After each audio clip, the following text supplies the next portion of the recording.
Hey guys, and welcome back to a brand new video where today we are going to be talking about the brand new Apple release products, which was actually released yesterday for me, which could have been days ago for you, weeks ago, years ago, whenever you're watching this video. I didn't know I was going to be making it, but then I woke up this morning, got super pumped, and I was like, holy flippin' moly, I've got to talk about this product right here. So I woke up and I've wrote lots of things down, what I want to talk about. So without further ado, let's get on with it.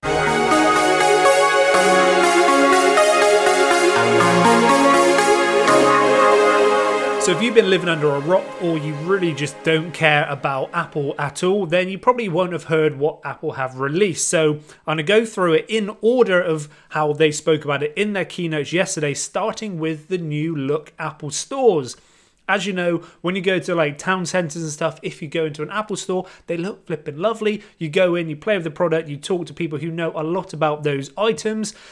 You spend a lot of money in them and then you leave. But now they are trying to transform them into a community-driven place. And these are going to be called the town squares. So it's no longer just going to be a shop.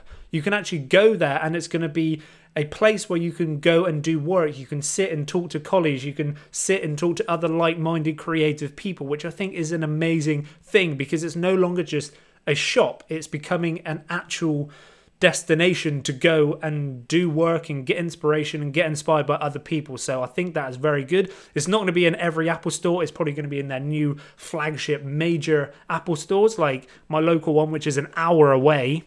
Probably won't have one.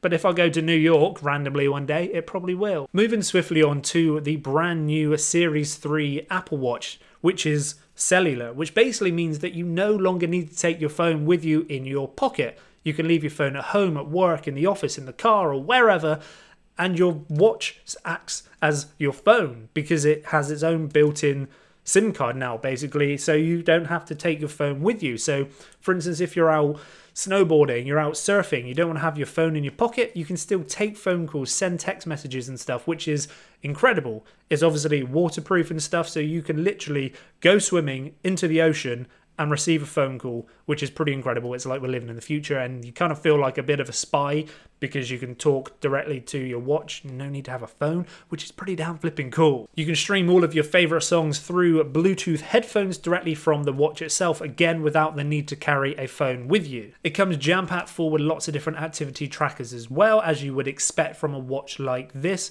And it also can keep track of like your heart rate, if you have an irregular heartbeat, if your heart rate goes too high and stuff, it will tell you, it will warn you, which I think is a very, very good thing because it's physically on your wrist all the time. You can really keep track of your health, and some people might think that's a bit weird, but I personally think that that's a good thing.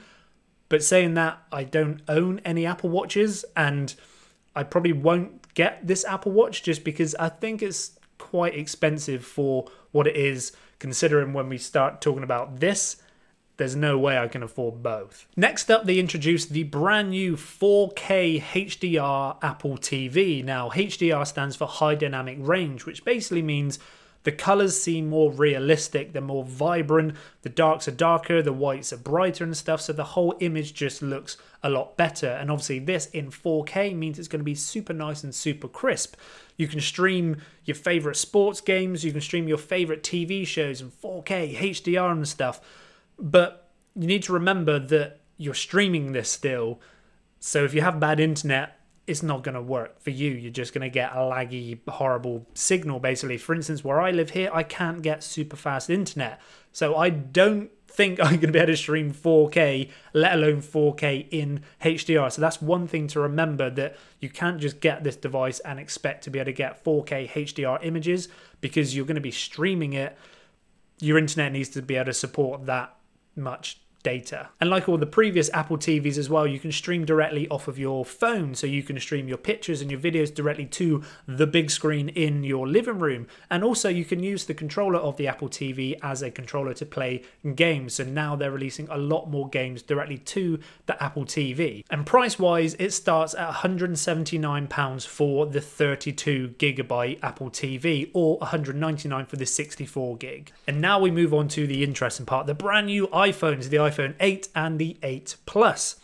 Now, the main difference is it has a glass front and back, which basically means it supports wireless charging, so you no longer have to plug a cable into it to charge the device.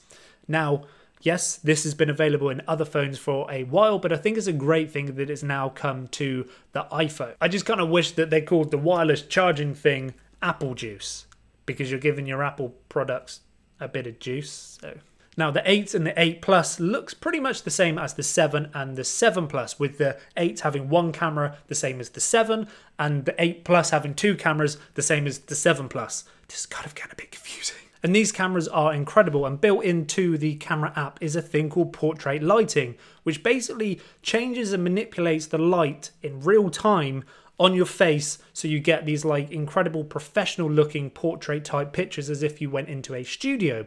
I'd like to personally try this out in the real world because I'm a bit kind of apprehensive of how it will work with how the light hits naturally and how it's going to change and manipulate it in the camera, especially when it makes it like black and white and takes away the background and stuff.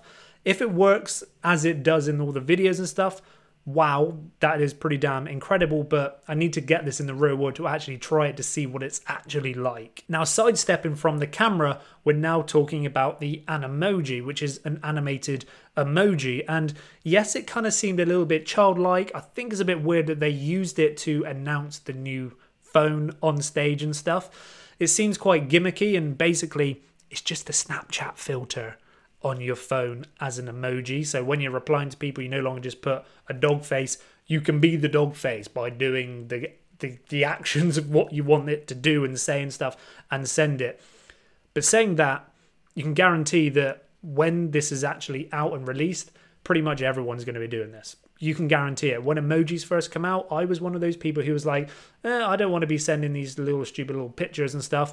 I use emojis all the time now. So I probably will be using an emoji in the future because I want my face to be a dog face. And then there was the mic drop. And that basically was the AR, the augmented reality feature, which is built into phones now with the new A11 Bionic chip.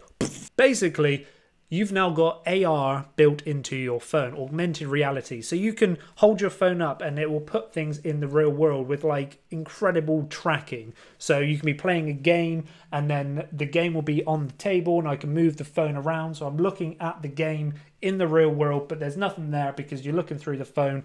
It's incredible. And some people might think, well, again, it's gimmicky. I would never see the need for it. But think how big Pokemon Go was when that was released like a year or so ago.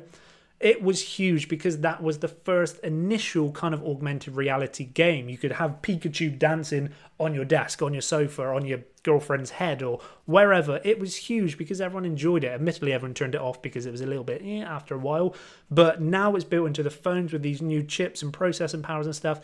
It's the future, and you know it's going to be the future. If you go back a few years ago when they announced the HoloLens, again, I was completely blown away, but now it's built into your phone. This AR is on your phone, in your pocket. I feel like we're living in the future and I flipping love it. So then we talk about the price. It starts at $699 for the 8 or $799 for the 8 Plus. And obviously then it goes up in tiers again, depending on what size and gigabyte size and stuff you actually want the phone.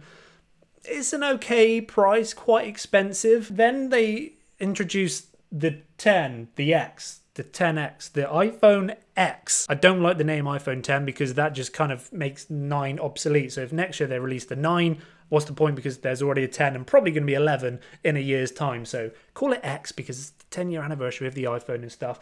Holy flippin' moly, is this thing flippin' sexy? And the main reason why it's sexy is because of the screen. It goes from corner to corner, side to side, top to bottom.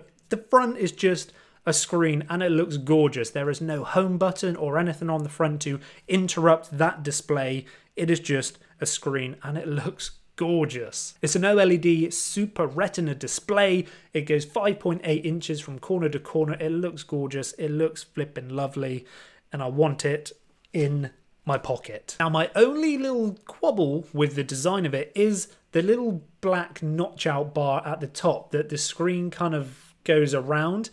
I know the reason why they've done it is to hide like 1,000 mini little cameras at the top bar because it sees you in every form of light possible with infrared and 30,000 dots on your face and just the normal camera and stuff. I know all of that stuff is hidden up there, but I don't know about this bit. And yes, it's facial recognition. You no longer have to use your thumbprint to unlock the phone or use Apple Pay or anything. It now scans and looks at your face and it learns your face. So if you wear glasses, wear a hat, grow a beard, I can't grow a beard, but if I was to grow a beard, it could see my face and it changes and adapts all the time. So you're the only one who can unlock your phone. Apparently it's like 1 in a million chances that someone else's face is the same as your face to unlock the phone, which is quite rare, and that's a lot more secure than the original thumbprint, which is apparently 1 in 50,000 chances. And I think it's quite incredible that the little bar at the top of the phone with like all of those different cameras and sensors and stuff is that small, because you go back a few years ago when the Connect was released and it's this big black chunky thing which is pretty much exactly the same thing. It does depth perception, it sends out the dots and it can see you in the nighttime. It's built into the phone, which is like an inch big, it's teeny tiny. So it just goes to show how fast and incredible technology is getting and how small it's getting, and I'm excited for where it's going to be going in the future. And you probably know that I'm completely obsessed with camera gear and camera tech and camera technology and stuff. The iPhone X has 2 cameras, the same as the iPhone 8 Plus, but these two have optical stabilization, where in the 8 Plus, only one of them has the optical stabilization, where in the 10, both do. Now that's a very good thing for me because I love filming and taking pictures and stuff, and any help to take out any handheld shakes and shutter lag and all that sort of stuff built into the camera is incredible. And another thing which I think is pretty damn incredible is the resolution of the camera. It can shoot 4K at 60 frames a second, and also it can shoot 1080 at 240 frames a second. Now, if you don't really know what that means, that's like super slow motion at full 1080 goodness. Now, my Sony FS700 shoots 200 frames at 1080.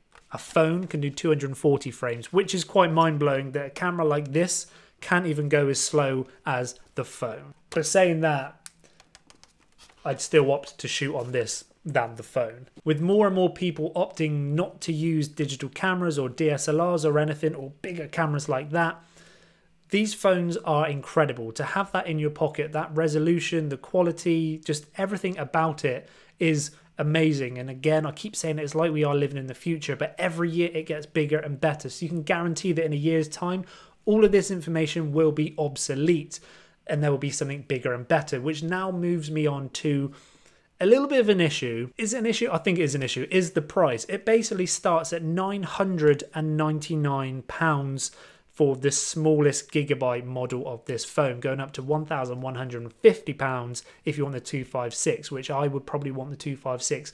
Main reason is if you are shooting in 4K and you're going to be saving a lot of information and data on that phone, you're going to rip through the smaller phone. You need to get that bigger phone, which is nearly £1,200, which is ridiculous, especially if in a year's time they release another one. That's basically £100 a month for a year to pay off the phone. That's not including your line rental and all that sort of stuff.